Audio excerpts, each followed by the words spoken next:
You play another larger-than-life, absurd character in Carlos Bret, but he doesn't feel that way because everyone else in the film is so over the top and repulsive. Right. So, I mean, talk about finding the right size for Victor and playing him on a completely different wavelength to everyone around you. Oh, yeah, that's interesting. Because when I had left Hollywood and went to, sober up in Hawaii for a couple of months, and when I was there, Brian and Joey called me and they said, "Man, we've done it. We've come up with this movie. It's about a restaurant. Joey's writing this movie about a restaurant and all this stuff." And I'm like, hold on. And then this guy comes, Carlos, and he comes in, he spills the beans about the. I said, "Well, can the movie be called Carlos Spills the Beans?" I said, "Yeah, okay, cool." So then they go, "Okay, but what you're gonna play the coolest guy in the world. You're the coolest guy in the world." And I said, "Okay." Well, the nicest guy. Not The nicest guy, but the coolest guy. And I was getting all these, and I was well, not like Fonzie cool though. Yeah. But then I was like, well, how cool is this guy really? And then I went into a Denny's restaurant one time, and I saw one of the waiters at Denny's, who actually was like the coolest guy who worked at Denny's, and so that sort of helped me see like in a sort of chain restaurant or kind of like a. The most important person in an unimportant world. Yeah, exactly. Yeah. Kind of the guy who's like the coolest guy who is the waiter. So he's still a waiter. He's still, he's not really that cool. So, but in that world, he's like maybe you better watch out because your girlfriend, if she works there too, you might lose her. To him. So, yeah. Well, and that leads me really nicely into the next question. That he sees virtue in the boils where there is none whatsoever.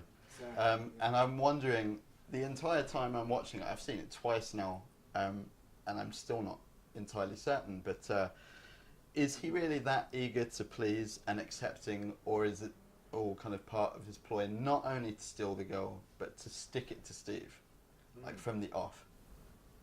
Well, I think you gotta watch the movie for that one because well, that's the thing. I've watched it twice. No, I mean and other I'm still people. not sure. I felt like, you meet these guys that have just gotten back. They're like I've worked in 12 different restaurants throughout my acting career in New York, LA, and you always meet some waiter who shows up. He's the new waiter, and he's just gotten back from Haiti because he's been down there saving lives, and he just did this thing, and he's in an ashram helping out and all that stuff. But now he's a waiter. He waits tables for 6 months, then he goes to save the world, and you're just like, oh God, like who is this guy? Like I can't compete with this guy, And so,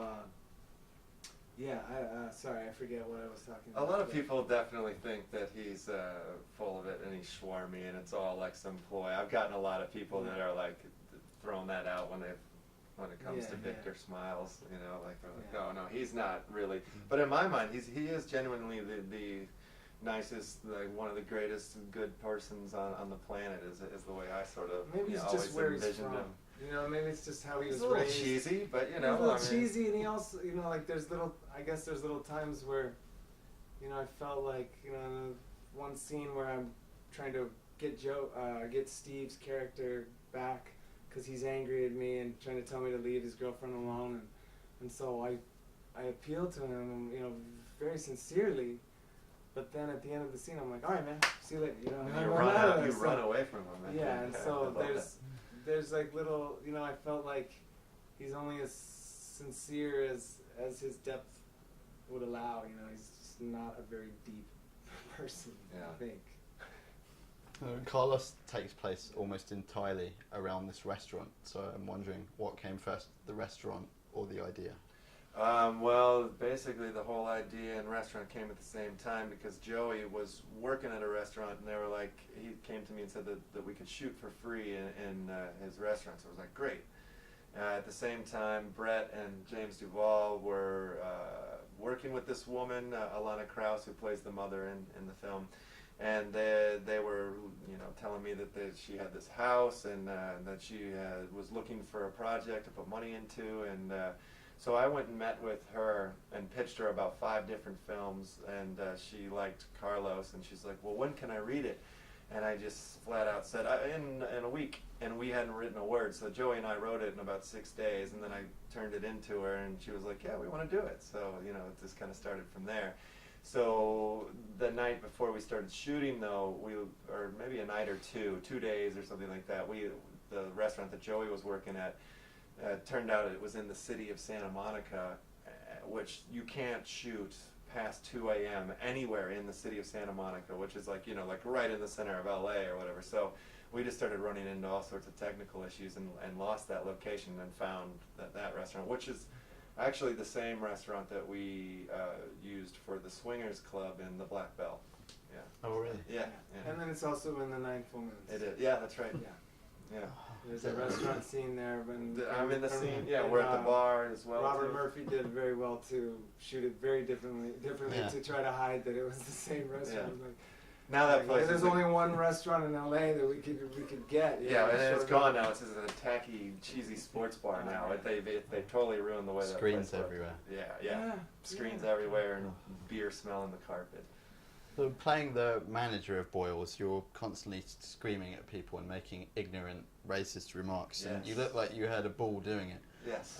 But I'm wondering why, because I did watch them back to back, and I had so much fun with your character that when you didn't pop up in the next film, I was, apart from a voiceover at the beginning as a shock jock, I was disappointed, it got me to thinking from watching the other films as well that part of the reason that at least I think that you might be doing this is that you get to play off your friends and antagonise them a little, maybe. But of course you're not on screen in this one. Yeah. The reason why I'm not on screen in Privateer is I decided that I didn't want to act in one of my films for the first time, just to have that experience of not having to split my brain in two and just completely be there and focus on the actors. And Privateer being something that I was like going for, like an emotional connection, I felt like maybe it would be best to give all my time and energy to the cast at hand. But then, as you've seen as I'll see in Window Liquor, it's pretty much all me. You know, it's like so. You know, Carlos was like one of those things where it was like I wanted to write a smaller part for myself, so because it was going to be a bigger project in a sense. So, but it was like bigger than I thought it was. Like once we started shooting, I was like, oh my god, I have way too many scenes for this. Like I was like shooting like almost every day as an actor. You became deathly ill. Oh yeah, I had pneumonia on the first day of shooting. That scene where I fire Max Hoffman in the hallway, This I was is the like, best scene in the film. It is. That's cool. And I thought you just did it so you could grow the Hitler tash. The Hitler mustache, yeah. I mean, I've always wanted to play Hitler, so you know that was like my chance. One off the bucket list. The guy's Chuck, yeah, got that one done. Yeah. We've called Carlos Spills the Beans and some of the other films white exploitation films, and you know, it's sort of you know, these films are not telling you how to be, they're sort of showing you how not to be as a person. I think, at least that's what I tell my parents. Yeah. Yeah.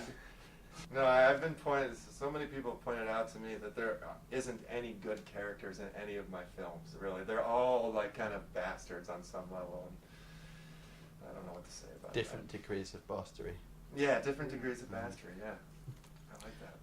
There's a really gonzo anything can happen quality to your films, and knowing that you compose the scores, I'm wondering how much of that is dictated by the music, which is like this weird amalgam of Mr. Bungle meets, you know, big beat floor fillers. Yeah. Can you repeat sort of the question? Just how music kind of might direct that gonzo tone of the film, because I was trying to figure out that that's the thing they all have in common. Yeah. And then listening to your music in the films and outside of it, there's that quality too. Yeah. Okay.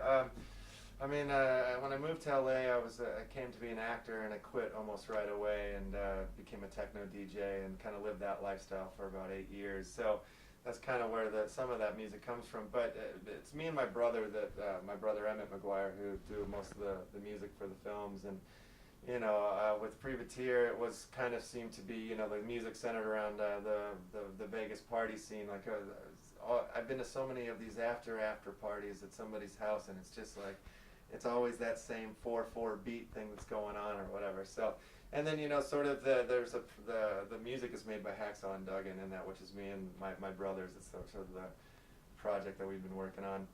But yeah, I don't know. Like I with Carlos, the idea with the music there was to make sort of like a David Lynchian sort of Muzak-y elevator jazz that would fit into the restaurant. I didn't think we could do it. My little brother conned me into believing that we could, and then like 10 minutes later we're with all our MIDI controllers and we're like jamming, playing jazz, or whatever. So it was pretty fun.